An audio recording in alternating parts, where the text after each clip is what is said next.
Nah, Gopal, sekarang saya sedang berada di studio Jipot dan akan membahas suatu topik yang angker, misterius, dan terus terang menyeramkan.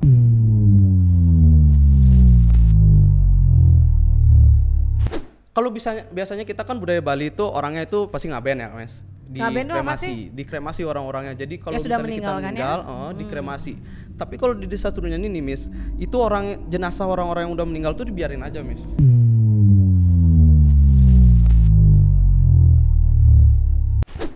Hello people, welcome back to Jipot. Let's bring it on. Balik lagi sama aku Manta dan bersama aku Miss Delia. Tentunya di podcast Millennial IT, World Global IT, Entrepreneurship, dan tentunya Edukasi IT.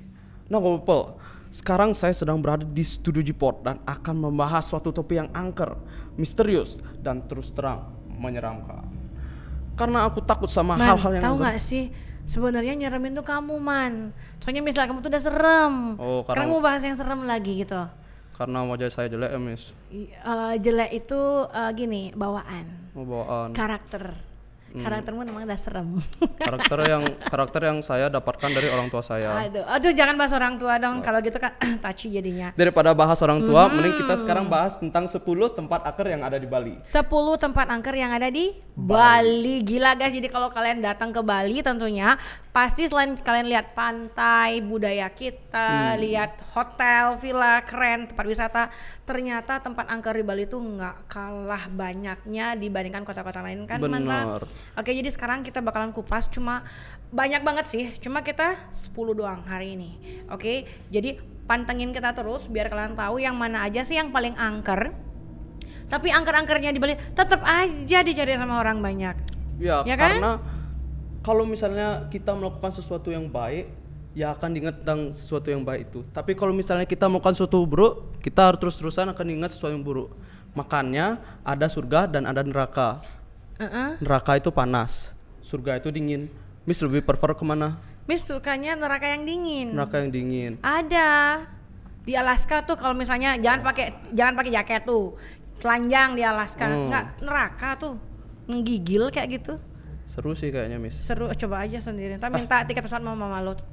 Daripada kita ke Alaska, mending kita ke tempat angker nomor 1, yaitu kuburan Bali di Desa Trunyan. Desa Trunyan, oke. Di Desa Trunyan ini, kuburan Bali ini yang buat angker itu karena kalau biasanya kita kan budaya Bali itu orangnya itu pasti ngaben ya, Mas. Dikremasi orang-orangnya. Jadi kalau misalnya kita meninggal, dikremasi. Tapi kalau di Desa Trunyan ini, Miss, itu jenazah orang-orang yang udah meninggal tuh dibiarin aja, Miss. Maksudnya dibiarin tuh gimana? Ya not my problem gitu. Jadi dibiarin di suatu tempat di kuburan Desa Trunyan itu. Terus setelah itu satu kampung gitu? Ya, satu kampung. Satu desa itu semuanya kayak gitu. Dan setelah dibiarin kayak gitu tuh sisa-sisanya kan pasti tulang belulang tuh. Ya dibiarin, nggak dibersihin. Benar, Miss. Benar. Saya nggak pernah bohong, Miss. Kalinya saya berbohong pasti saya. Global people ini kayaknya bohong nih. Kayak bohong nih. Berarti tuh di Desa Trunyan itu, ini ada satu kampung Desa Trunyan. Terus kalau misalnya ada yang meninggal itu akan nyebrang nggak sih di pulau lagi satu yang ada pohon cendananya banyak. Jadi mayatnya tuh cuma ditaruh di sana. Itu Pak Manta. Seperti itu. Ya. Jadi kita tahu nih, kita orang Bali itu kalau meninggal guys, itu biasanya ada upacara yang ngaben. Jadi dibakar dengan upacara dan bantan-bantan offering yang ada. Cuman bedanya yang ada di Trunyan ini, satu kampung ini namanya Desa Trunyan nih. Kalau ada yang meninggal, itu mayatnya itu langsung diseberangin di pulau sebelah tuh ada pohon-pohon cendana. Jadi taruh aja di sana. Oke, mayat taruh di sana dengan baju yang cantik, ditaruh seperti itu. Jadi dengan sendirinya alam yang akan mengikis mereka, tetapi tidak bau. Bener, itu fun fact banget. Nah, mungkin juga karena kalau misalnya kita lihat dari sains, itu kan di bawah pohon cendana. Jadi aroma dan juga wangi dari tumbuhan itu, termarinasi jadinya ya. Very good. Nah, itu yang terjadi itu kalau bilang angker, sumpah angker banget. Siapa sih yang mau sana malam-malam? Oke, kita lanjut aja ke tempat angker yang nomor 2. Di Padanggala, guys, di pantai Padanggala yang siangnya itu sangat indah. Banyak orang jogging di sana. Pantainya nih, Man? Ya, pantainya. Terus dalamnya ada taman festival kan. Itu kan orang-orang banyak jogging, Miss. Siang-siang, pagi-pagi ada orang yang berenang. Boleh nggak berenang ya? Boleh kayaknya ya. Boleh kalau di pantai. Kalau di taman festival nggak bisa berenang. Tapi itu tempat-tempat orang syuting nggak sih biasanya? Oh iya ya, syuting musik Oke. video di sana juga ya. Ya, yang Miss tahu ya, kalau nggak salah nih dulu itu di tahun Miss 2003. Hmm. Itu adalah tempat wisata yang paling terkenal banget di Taman Festival. Jadi biasanya tuh pemuda-pemudi ini masih remaja suka pacarannya ke sana. Gitu di sana tuh kayak Taman Festival tuh kita kayak zoo, kayak kebun binatang, bisa lihat ular, ada komodo dan banyak banget spot-spot yang luar biasa. Tapi time by time jadi Taman Festival itu jadinya udah kayak abandon gitu, nggak ada yang rawat. Jadi udah semak belukar. Emang sumpah ngeri banget, tapi emang banyak dipakai syuting sana man tempat-tempatnya. Tapi ya bilang angker ya lumayan angker banget di sana Taman Festival yang di Padanggala. Ini sih ya Miss ya, pagi orang tuh ya biasa-biasa aja sana, tapi malamnya wah langsung serem, sepi kan di sana. Ya, yang serem tuh bukan gara-gara sepi ya, emang vibes-nya berbeda. Vibes-nya. Plus juga kan kita tahu sih luasnya Taman Festival.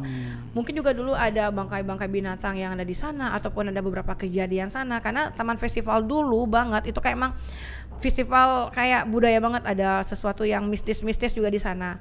Terus di abandon dan ya udah bakalan jadi hal yang memicu hal kosmiknya tuh nggak bakalan balance, jadinya bakalan ada hal yang ya tertarik lah untuk Magic Mix seperti itu. Kita lanjut aja deh, kita jangan ke Pedanggalak lagi Yang ngomongin ketiga ke Bedugul sekarang kita. itu. Tiga, Bedugul. Udara sejuk, suasananya yang meriah, apa? Meriah. Ya meriah Miss. Kan strawberry itu meriah, red, merah. Meriah, come on, party man. Iya, party. Baru meriah. Karena di Bedugul ini ada tempat akhir namanya Hotel Pi Bedugul. Nah, Hotel Pi Bedugul ini dulu dibangun sama Tommy Soeharto dan sudah 15 tahun lebih sekarang, tambah 3 karena skrip ini udah dibuat 3 tahun yang lalu tapi nggak di podcastin sama Miss Lilia. Jadi 18 tahun dan nggak dilanjutin lagi. Padahal udah mau selesai gitu, fondasinya udah ada, tinggal ya mungkin tambah. Tapi itu Hotel Pi itu yang gede banget ya, yang di Ya, puncak ya. tuh. Miss pernah lihat tuh, sumpah gede banget. Dan dulu pernah ada bule yang buatin konten di sana tentang abandonnya tuh. Itu kayaknya belum pernah buka ya. Belum. Kalau nggak salah ada turnya Miss malam-malam. Jadi kita pinjam tour guide, kita touring di sana, kita eksplorasi gitu. Kalau saya sih sebaiknya jangan ya, sebaiknya tidak gegabah. Tapi ya boleh sih. Siapa tuh emang itu kayak Hotel Transylvania yang kayak kartun itu, emang spesial hotel dibuat untuk hal-hal gaib yang malam-malam datang kan kita nggak tahu tuh. Iya. Iya kan ya. Bener. Sampai pas kamu jalan tuh di belakangmu tuh ada tangan. Nah, itu misalnya kayak gitu. Jadi di Hotel P ini di Bedugul pas kalian mau jalan tanjakannya ke atas itu sebelum ke Strawberry Hills itu di Ya. kanan jalan itu ada hotel yang gede banget guys. Tapi udah kelihatan dari luar tuh nggak sih serem banget, tapi kayak kelihatan kayak auranya tuh nggak Ya nggak gelap bisa, soalnya di sana. nggak ada kata-kata yang bisa mengungkapkan itu. Malamnya pasti gelap, cuman ya namanya kita di Bali ya. Jadi Ya. ada skala juga namanya plus minus dan yin dan yang. Jadi ya itu salah satunya tempat terhoror adalah Hotel Pi Bedugul. Jadi kalau kalian mau ke sana, itu mungkin kalian bisa searching hotelnya, ada tour guide malamnya juga sana kalau kalian mau tour guide di tempat-tempat horor. Tuh, kita lanjut ke yang nomor 4. Patung bayi Saka. Nah, patung bayi Saka ini sebenarnya patung bayi tapi raksasa besar. Itu ada di Gianyar, tepatnya di simpang Jalan Saka. Berarti di perempatan itu Iya. ada patung bayi gitu ya. Miss pernah Iya, lihat nggak sih? pernah sering dong, karena kan Miss ke Gianyar tuh biasanya di kuliner malam, jadi Miss lihat itu. Tapi kamu tau nggak sih dulu tuh Miss pernah nanya tuh, kenapa sih ada patung bayi Saka gede segini? Miss dikasih tahu sama elders ataupun orang tua dulu zaman dulu tuh pokoknya tiap malam itu pasti ada suara bayi yang nangis. Dan semua warga tuh kebingungan, kita nggak ada bayi. Nah, Waduh. jadi kebingungan itu bayinya siapa. Jadi warga di sana itu kayak cenayang gitu. Jadi mereka tuh kayak menanyakan pada yang di sana atau bla bla bla gitu. Gue nggak tahu juga kan. Ada yang ngeprank nggak itu Miss? Orang Nggak, nge-play video YouTube. gila aja. Siapa Zaman tahu. dulu nggak ada YouTube, beb. Nggak ada yang namanya speaker kali. Masih ada kukul tuh, dipukul-pukul pentungan baru ada. MP3 masa nggak ada? Come on, itu tahun berapa beb? Aku juga belum lahir gitu. Jadi di patung bayi Saka itu jadinya mereka dibuatkan simbolisasi patung yang besar banget. Itu intinya adalah horor sih. Oke, waktu kita lewat horor sih, tapi overall ya menjaga juga gitu. Tapi kalau misalnya kamu sana malam-malam pas sepi lumayan kerasa banget vibes-nya. Miss pernah itu. Kayak naik motor sendiri tuh kayaknya ada yang kayak pas ngeng gitu tuh kok kayaknya agak berat ya lewat sana gitu, kayaknya ada yang numpang di belakang gitu tapi kayaknya nggak ada orang gitu, lihat spion juga nggak ada gitu, jadi Miss nggak mau lagi naik motor sendiri kalau lewat sana. Berarti sebaiknya naik mobil ya kalau lewat sana? Naik mobil takutnya di mobil belakang Ya loh. ampun, berarti jalan sebaiknya ya? Sebaiknya naik sepeda gayung. Naik sepeda gayung. Oh, siap, Oke. siap, siap. Yuk kita lanjut sekarang yang ke-5. Kuil pemutaran bawah laut. Nah, kuil pemutaran ini ada di Desa Pemutaran, Kecamatan Grogak, Buleleng. Oh, di Buleleng Jauh berarti banget di nih, No. ujung Bali ya. Ujung banget tuh. Dan ini ternyata kalau Miss mau ke kuil pemutaran ini karena di bawah laut ya, namanya di bawah laut, Miss harus nyelam ke sana. Dan nyelamnya itu pakai gear, bukan snorkeling. Dan katanya nih, kalau Miss penyelam sana, Miss bakalan sering lihat hantu air yang menyelam di air kuil. Hantu air maksudnya gimana tuh? Kayak bajak laut gitu ya? Kayak si Samosa yang di Pirates of Caribbean kayak gitu? Kayak mermaid sih. Nah, Miss Mermaid. tanyain sama penyelamnya. Saya nggak bisa nyelam. Kalau Miss mah gayanya gaya batu man, nggak bisa gitu. Yaudah itu berarti kuil pemutaran bawah laut adanya di Desa Grogak, adanya di Buleleng. Jadi kalau kalian mau nyelam di sana ada tour guide-nya, dan tentunya kalau misalnya kalian beruntung kan bisa ketemu sama hantu airnya di sana. Tapi itu horor juga ya. Jadi jangan main-main di sana. Kita lanjut aja ke nomor 6 yaitu kapal Hosaifa nomor 18 di mana itu ditemukan di pantai Padang-Padang pada tahun 2008. Jadi itu udah berapa tahun yang lalu tuh.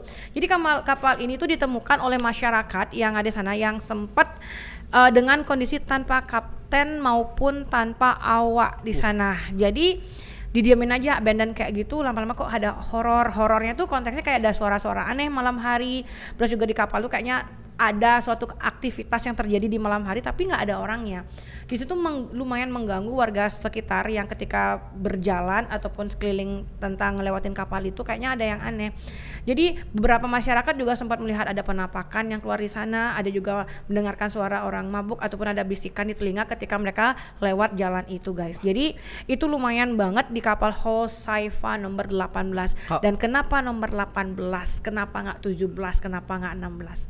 Karena apa? 1 tambah 8 sama dengan 9. Tapi kalau dikurangi 1 jadi 8. 2008 terdampar. Oke. Iya.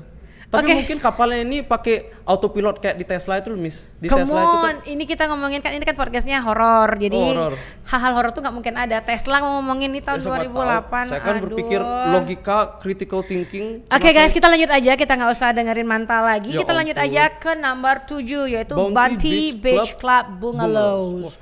Jadi ini adalah sebuah villa yang terletak di Pulau Gili Menu, di mana ada pulau kecil yang dekat di Pulau Bali.